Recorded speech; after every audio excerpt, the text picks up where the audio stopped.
BXB. It's in the game! Hi there, my name is Adam Breeden and I wanted to make this video to talk to you a little bit about frame rates. No. Before you run screaming into the night, I promise I'm going to do my best to not make this too boring or too preachy. This isn't one of those give me 60 frames or give me death videos, nor is this going to be a lecture on how we should all just be grateful that video games exist at all.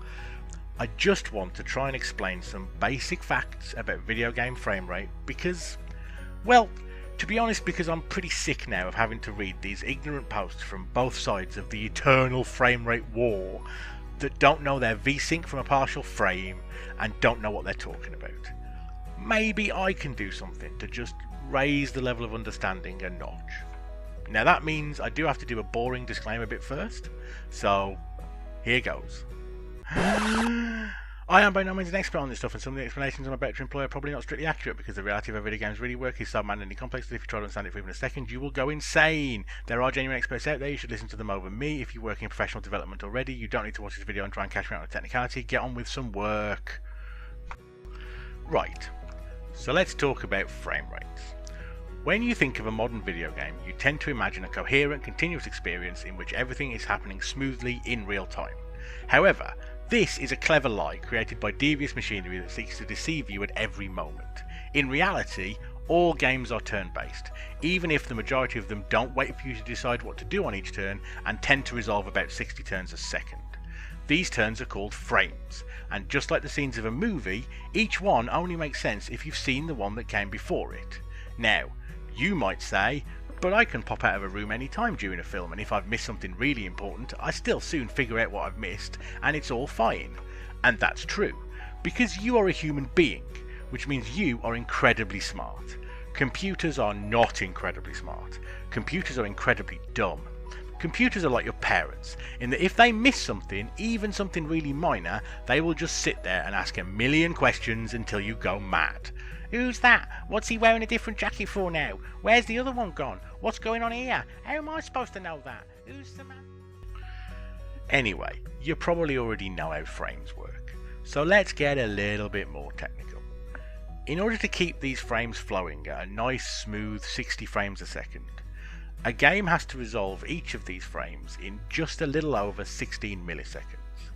That's just 16 milliseconds to calculate everything that's happened, and then figure out what the game camera can actually see, and then convert that view of the scene into a huge array of about 1.5 million different numbers.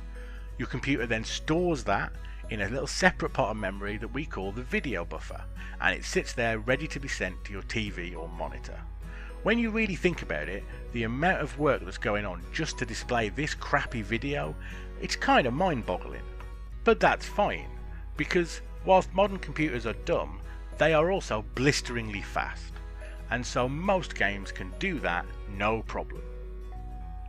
But here's where it gets really technical, and this is where the fun stuff starts.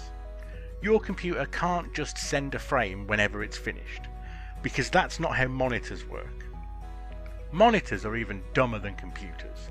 They can't make any decisions at all. They are really just an automatic picture frame.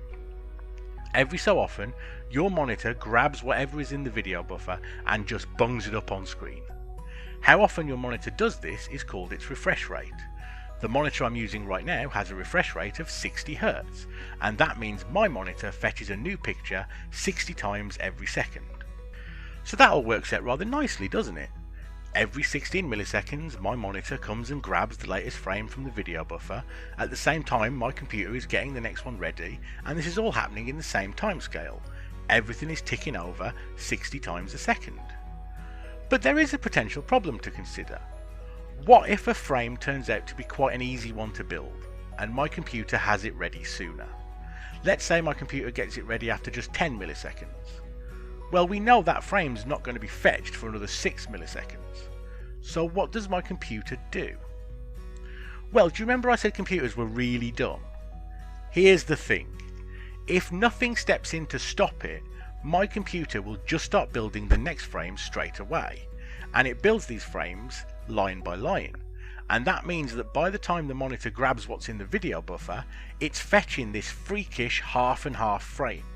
the contents of the top half of this image may well be a full frame ahead of the bottom half of this image. That manifests itself in a visual glitch called tearing. Now you may have heard of this before, and you've almost certainly seen this at some point in your life, as it used to be very commonplace. And now hopefully you know why that happens. So can we fix this? Well, there might seem to be an easy solution. Why not just wait for the monitor to fetch from the video buffer before we start building the next frame in there? Then we never end up building those half and half frames.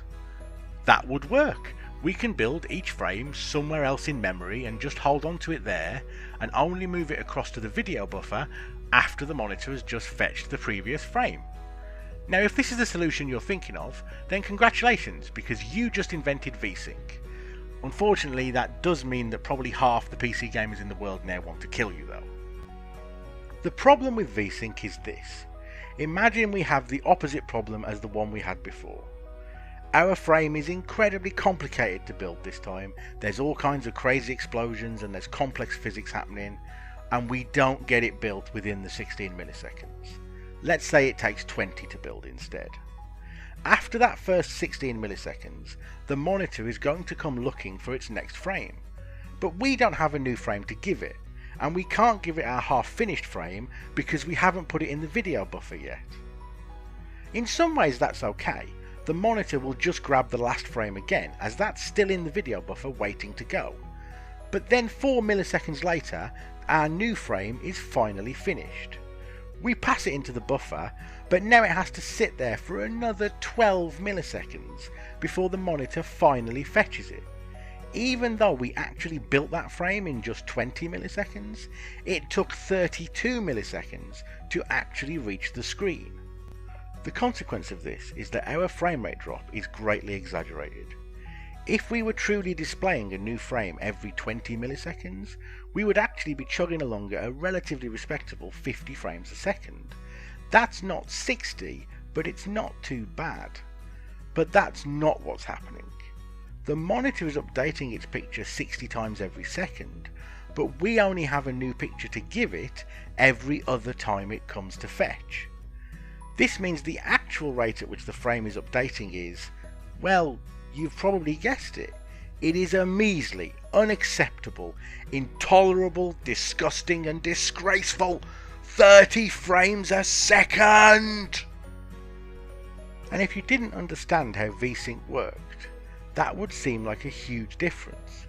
But now that, hopefully, you have a clearer picture of what's going on, you can see that if you miss your 16 millisecond target, even by a tiny fraction, you immediately plunge into 30 frames a second. It's not that developers could optimize the game to run at 45 frames per second if they wanted to. If you are using VSync, you hit 60 or you hit 30. And on the other side of the coin, if you don't use VSync, anytime your frame rate is different from the monitor's refresh rate, you're going to be sending those weird Frankenstein frames and they're going to tear. Now sometimes that's fine, but if you're making a fast-paced game and each frame is likely to have changed quite a lot from the last one, you can end up looking really awful, and in extreme cases it can even make players feel ill. Now maybe this seems weird to you, because maybe in the past you've turned on an FPS counter in some game or another, and it told you on screen that you were getting 55 frames per second. So what's that all about? Well, here's the thing. Frame counters work by taking an average of your frame rate over some given period of time. So when your FPS counter says you're getting 55 frames per second, what that usually means is that you're getting 60 frames per second most of the time, and 30 frames per second every now and again. It's actually pretty rare to hear game developers talk about raw frame rates for this reason. You are much more likely to hear a game developer talk about a dropped frame, meaning any time the monitor asks for a new frame but the game doesn't have one to give. Now there's a lot more I could say, and any developers watching this video are probably already muttering to themselves about triple buffering and page flips, but this video isn't really for them. I have simplified and fudged this explanation in a whole bunch of places to try and make it easier to follow, and I've still ended up having to say frame and millisecond about 100 times each. so I just want to thank you for bearing with me, and I hope you did find this somewhat helpful. I have really enjoyed making this video, and if you'd like to see more technical insight stuff like this from me, giving the old like button a nudge would be a great step, at least in convincing Ben that it was worth his trouble wrangling this enormous file up onto YouTube for me. Until then, I've been Adam Breeden, and that was just a brief insight into how video games work.